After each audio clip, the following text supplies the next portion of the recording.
Rafael Menin se afastando do Galo.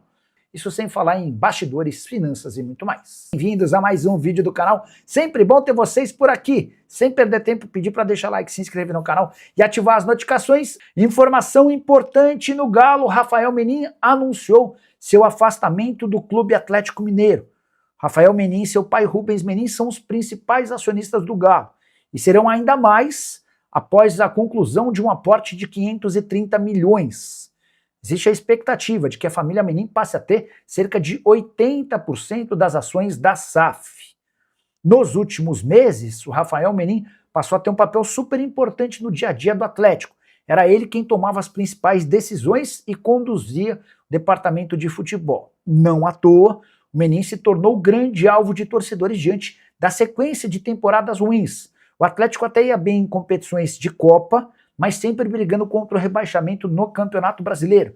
Veio 2026, falta de título no Campeonato Mineiro, início ruim no Campeonato Brasileiro, o time é o lanterna na Sul-Americana, o Hulk está indo embora e a pressão em cima do Rafael Menin se tornou insustentável. Através das redes sociais, o dirigente anunciou que vai se afastar de suas atribuições no Galo para se dedicar à função de CEO na MRV.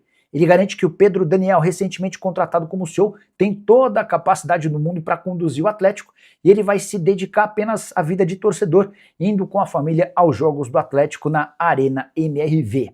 Só para completar, contar que se perder para o Cruzeiro, nesse sábado, a pressão pelas demissões de Paulo Brax e Barba pode ser insustentável.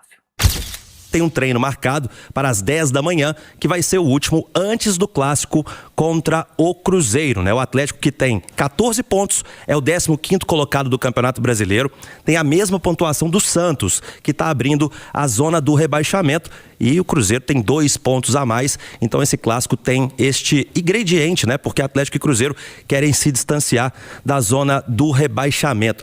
Cirilo, a gente estava falando aqui sobre torcida, né? Que a torcida do Atlético não abandona, né? Que está sempre presente. E hoje a gente foi apurar sobre o número de ingressos que já foram vendidos para esse jogo de sábado à noite, 9 da noite no Gigante da Pampulha. E eu fiquei surpreso, viu, Cirilo? Surpreso pela quantidade, tá? Uma venda em 24 horas. A torcida do Atlético, na parte da tarde, havia esgotado 96% da carga que ela tem direito. São 2.500 ingressos e às 3 da tarde restavam pouco mais de 100 ingressos, ou seja, mais de 2.400, né?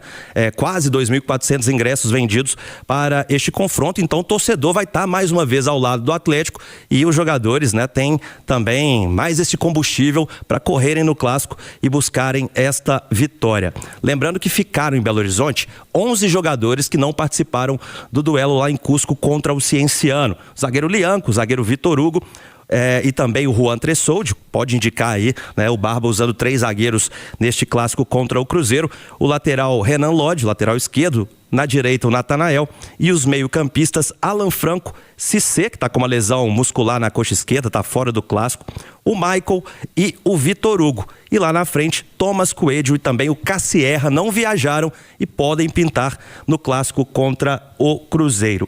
Ô Cirilo, e a gente, né, falando de bastidores, hoje teve uma informação, foi até destaque, né, na sua chamada, na sua abertura da turma do bate-bola, que foi a declaração do Rafael Menin, ele que é acionista da SAF, homem forte do clube. O Rafael Menin hoje comunicou por meio das redes sociais do Atlético que está se afastando do dia a dia do clube e a gente vai ouvi-lo agora para entender os motivos.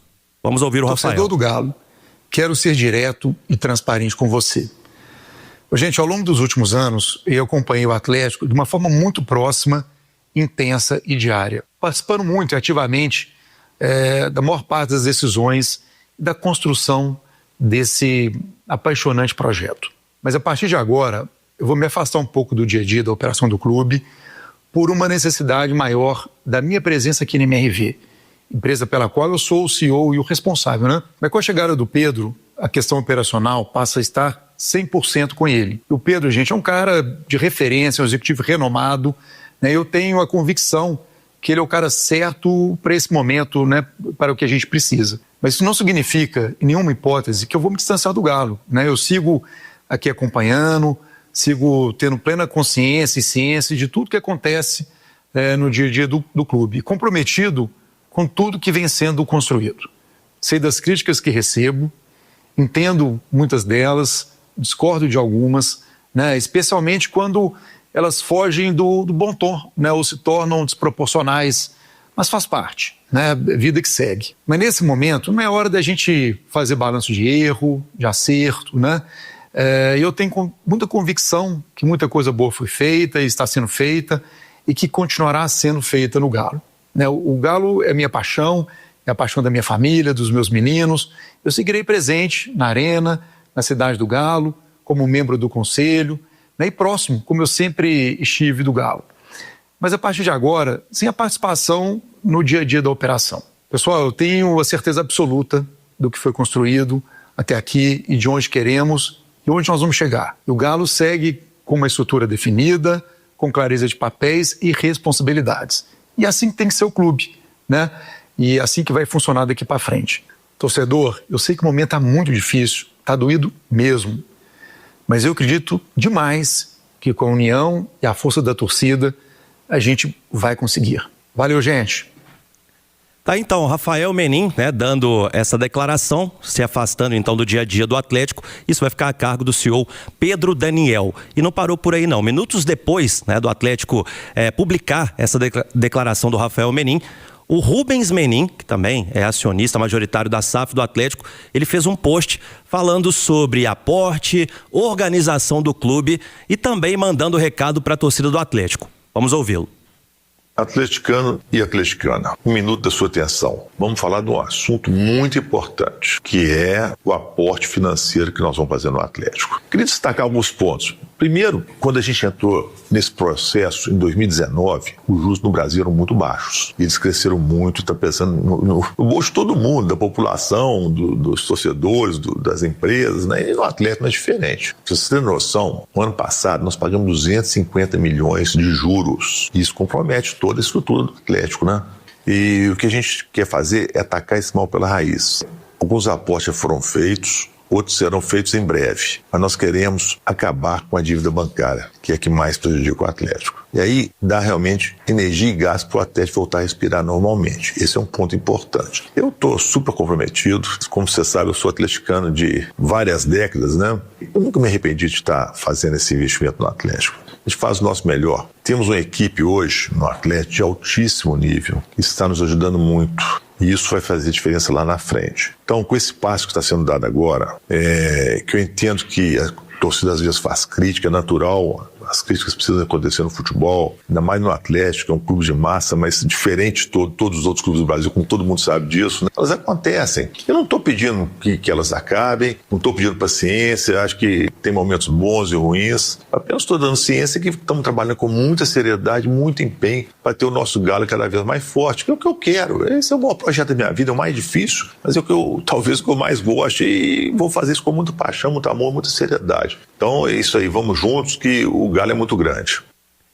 Tá, então, viu, Cirilo? Então agora o Rubens Menin falando que o Atlético é o maior projeto, né, o mais desafiador da vida, né, do Rubens, que é um empresário bem sucedido, mas que ele sabe que envolve paixão, né? Então, duas declarações importantes para quem está acompanhando a turma do bate-bola. Rafael Menin anunciando seu afastamento do dia a dia e o Rubens Menin falando sobre essas questões bem importantes, né? Das dívidas onerosas que o Atlético está atacando e também esse compromisso com o torcedor de que o trabalho está sendo bem executado e que vai dar frutos ao Atlético com certeza. Como você encara, Edu, essas notícias do dia relacionadas aos bastidores do Atlético? Mudanças, né? Mudanças estão acontecendo. Eles têm razão, o Atlético tem muita gente competente cuidando do clube. A parte financeira com o Thiago Maia, tem o Pedro Tavares, o João Gomídio, o Domênico, o Pedro Daniel, mas principalmente o Pedro Daniel. Fora de campo, fora das quatro linhas, eu não tenho dúvida que a coisa está caminhando. Que tem muita gente competente mesmo cuidando do clube. Mas o Atlético é um clube de futebol, cara. Vamos olhar para o futebol, olha como é que está o futebol do Atlético. Olha o vestiário do Atlético, como é que está. Implodiram o vestiário do Atlético. Então, Pedro Daniel, você precisa cuidar do vestiário a partir de agora. Se você vai ter o poder, a caneta, cuida do vestiário, cara. Vai pro vestiário, procura saber o que está acontecendo lá dentro. Porque do jeito que tá, não dá. O que a gente tem visto em campo, seja com time titular, reserva ou misto, não tem mais condição. Vocês precisam entrar e detectar de uma vez por todas o que está acontecendo no vestiário do Atlético. Se aquilo ali é um pomar, tem muita fruta podre contaminando outras. E não adianta, se talvez até a parada para a Copa do Mundo seja tarde demais. Eu estou falando pelo que eu vejo em campo. Então o foco dentro do Atlético agora tem que ser o vestiário, o futebol. Administrativamente tem muita gente competente. E o clube está caminhando. Vem aí o aporte, que é muito importante, é fundamental. Mas é o vestiário a urgência do Atlético. O vestiário do Atlético está podre. Como é que você encara, Marques? Notícias de bastidores também movimentados aí nesta quinta. É verdade, Cirilo. Primeiro, o Atlético, ele é o time do povo. O time do povo muitas vezes querem ouvir dos seus donos as verdades que estão acontecendo ali dentro. Isso é legal, né? É legal dar a cara a tapa também no momento de crise. Explicar o que está acontecendo, né? Dentro das entranhas da cidade do Galo. Legal ver o Rubens Menin dando um depoimento que o torcedor muitas vezes o cobra nesse sentido, né? Ele é o dono, ouvi do dono. O que está acontecendo? O aporte está chegando. As dívidas são gigantescas, mas nós estamos aqui ajustando para pagar. O torcedor quer ouvir dos donos, né? De todo o entorno, muitas vezes o pessoal está até cansado de ouvir, cara. Mas vamos ouvir um pouquinho dos donos, né? E aí é muito sobre o que o Edu falou aqui na sua interlocução, né? De que, poxa, agora é o vestiário. Se é o Pedro Daniel que de fato vai estar à frente, vai estar cuidando do dia a dia do Atlético, o Pedro Daniel vem também para falar com o povo. Dá as suas explicações de cara, de peito aberto com a nação atleticana, com a massa atleticana. Eles precisam ouvir de vocês, entendeu? Do dia a dia do Atlético. O Atlético, volta a falar, Cirilo, o Atlético é o time do povo, cara. Eu aqui, quando cheguei em 97, fui abraçado por uma multidão. Aquele Mineirão com 100 mil, é o time do povo. Fale direto, se eu posso dar um conselho, né? Por conhecer de fato as entranhas desse clube, porque eu vivi lá dentro. Falem mais diretamente com o povo. O povo merece essa fala direta. É isso, Henrique André, daqui a pouquinho, segundo tempo da turma do bate-bola, você volta com mais informações. Vamos falar de Hulk, né, na volta, e também teve jogador, teve ídolo dando declaração aí sobre esse momento do Atlético, outro ídolo, né, acabamos de ouvir o Marques, mas tem também um outro multicampeão falando sobre toda essa situação e a gente vai ouvi-lo também, Cirilo. Queria a sua visão sobre o que está acontecendo em campo com o Atlético nesse momento, Simões. O Cirilo, fica muito complicado assim a análise pela influência da altitude, né? Não é desculpa, realmente ela afeta tanto que o Mano Menezes assumiu a seleção do Peru, a primeira coisa que ele fez foi querer que o Peru vá jogar na altitude, para poder levar vantagem física em relação aos adversários nas eliminatórias para a Copa de 2030. Teve nem a Copa de 2026. Mas, por outro lado, isso fica meio que com cara de desculpa pelo conjunto da obra, né? Nos últimos 7 jogos do Atlético, ele perdeu 5, vinha de uma derrota de 4-0 para o Flamengo, o Barba dando oportunidade a um time reserva, mas recheado de bons jogadores. Tá? A gente tinha ali Alexander, a gente tinha ali o Scarpa, a gente tinha ali o Dudu, a gente tinha ali o Renier. Da linha de defesa do Atlético, tirando o garoto Pacini, os outros 3 são jogadores de seleção. O Preciado é jogador de seleção, o Ivan Roman é jogador de seleção e o Júnior Alonso é jogador de seleção. E 2 deles devem estar na Copa dos Estados Unidos. Então, quer dizer, não era um time qualquer, né? O Atlético foi com um time que, pelo menos no papel, era muito forte, só que esse time teve a mesma atitude dos titulares. Então fica muito complicado. Se você soma o fator altitude, né? A atuação mais ou menos que o Atlético teve do ponto de vista entrega física, fica muito difícil de você bater qualquer adversário. E o Atlético foi derrotado pelo Cienciano e fica numa situação complicada no grupo da Copa, na Copa Sul-Americana, mas eu não sei também até que ponto a Sul-Americana vai ser boa pro Atlético. Eu acho que pode se virar mais um problema do que qualquer outra coisa, principalmente se você fica no segundo lugar do grupo. Aí você tem aquele playoff e aquilo ali é um desastre, porque o calendário do futebol brasileiro não previa aqueles 2 jogos. E aí você tem que adiar jogo do Brasileirão para poder disputar. Por mais que no calendário da Conmebol eles estejam reservados, o nosso calendário não respeita isso, né? No ano passado, me recordo que o Atlético enfrentou o Fortaleza em 2 oportunidades quase que seguidas, né? No final do ano, porque ele teve que jogar esse playoff, né? É sair empurrando o jogo pra frente até chegar, né? Não, e ano passado o Atlético venceu os 2 jogos atrasados, né? Teve essa questão, mas ninguém sabe o que vai acontecer. Todo jogo atrasado é um desequilíbrio técnico, porque você deixa de pegar o time no momento em que ele está, empurra pra frente, você não sabe o que vai acontecer, quem vai estar suspenso, quem vai estar machucado. Então, quer dizer, todo jogo atrasado promove um desequilíbrio técnico. Eu acho que o Atlético não está em condições de arriscar. Até tem que priorizar totalmente o Campeonato Brasileiro, porque a situação é muito preocupante. A gente tá chegando na Copa do Mundo, né? E a conversa aqui no Brasil é o Ancelotti, a convocação, qual jogador tá bem, qual tá mal. Será que o Alfaro e o BKSS estão assistindo os jogos do Atlético, hein? Pra convocar Alonso e Preciado para jogar a Copa do Mundo, porque eles são jogadores das seleções do Paraguai e do Equador, mas não estão jogando absolutamente nada, né?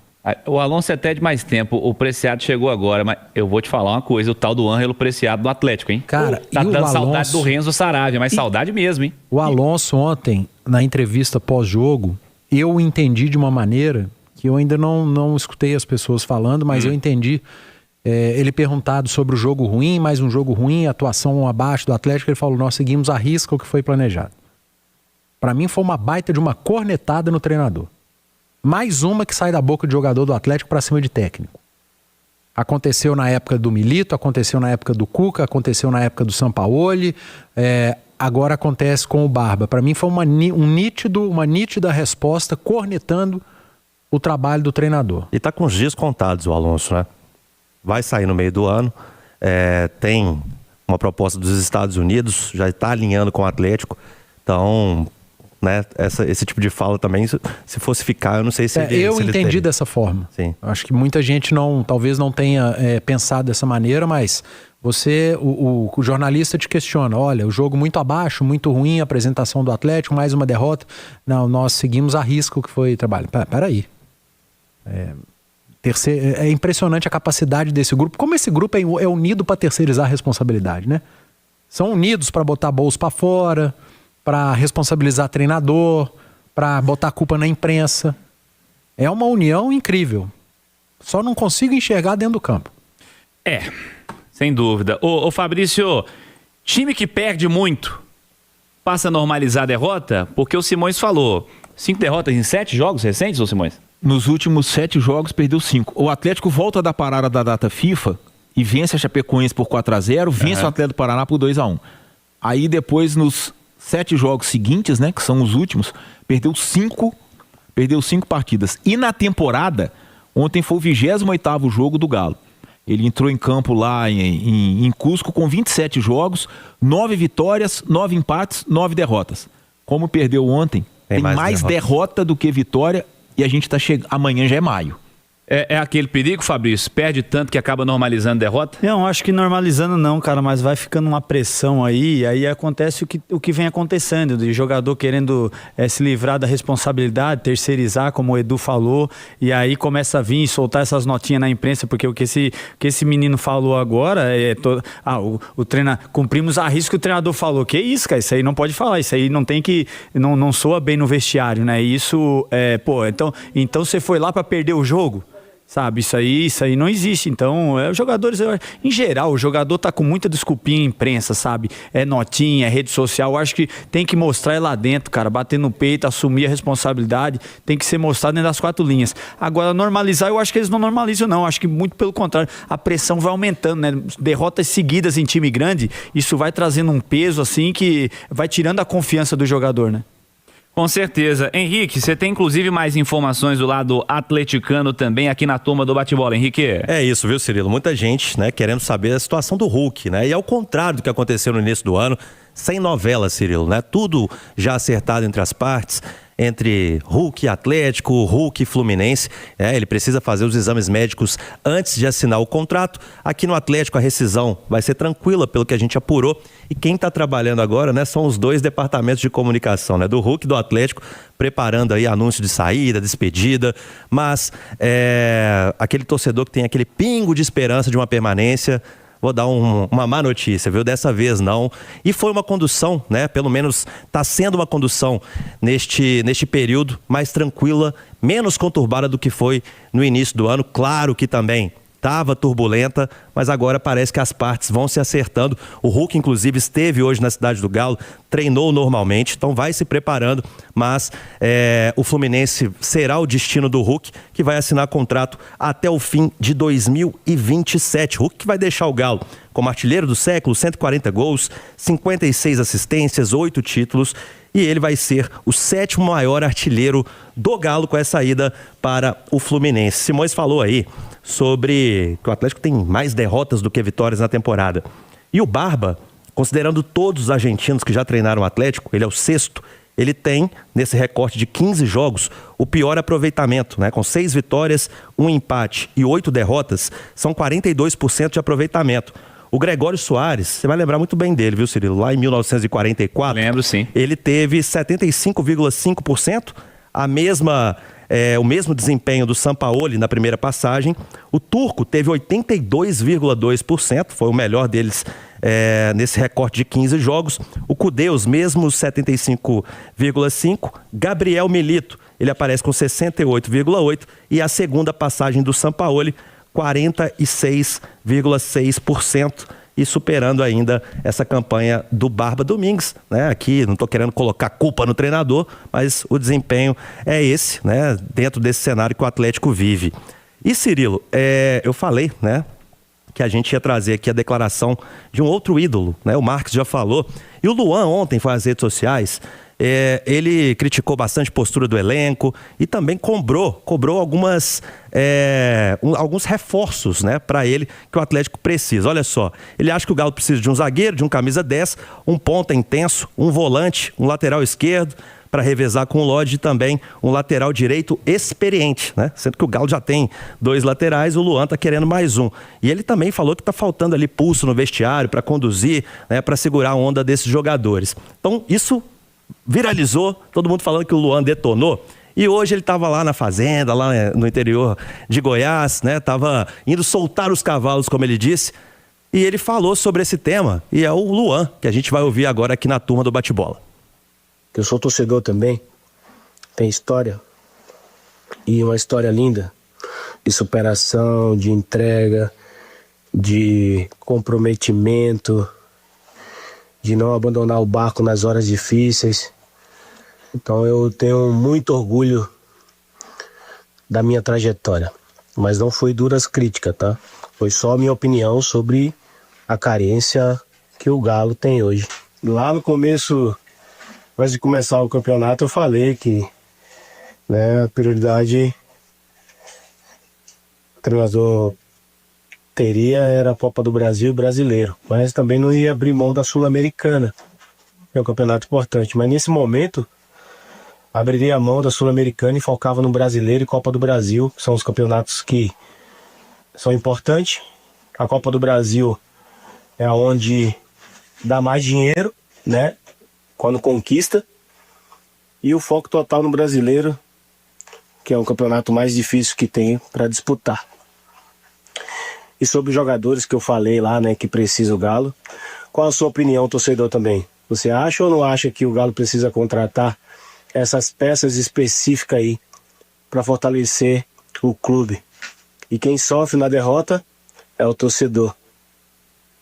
Tá aí, né? Então, declaração demais. É um jogador que fez história com a camisa do Galo. A gente tem aqui o Fabrício Malucão, a gente ouviu o Luan Maluquinho. É um menino maluquinho. Menino Maluquinho. E tem uma declaração importante, né, Cirilo? Porque tá vendo de fora, é atleticano, deixou isso claro. Então tem a sua visão também e é importante a gente registrar. Então é isso aí, pessoal. Já que você chegou até aqui no vídeo, não se esqueça de dar aquela moral, se inscrevendo aqui no nosso canal, deixando um like, a opinião de vocês aí nos comentários, galera. Vai nos ajudar bastante, né, pra gente estar trazendo esses cortes aí do nosso Atlético todos os dias aqui pra vocês, pessoal. Rapaziada, então é isso. Esse aí foi mais um vídeo de hoje. A gente vai ficando por aqui. Um forte abraço a todos. E até o próximo vídeo, galera. Fui!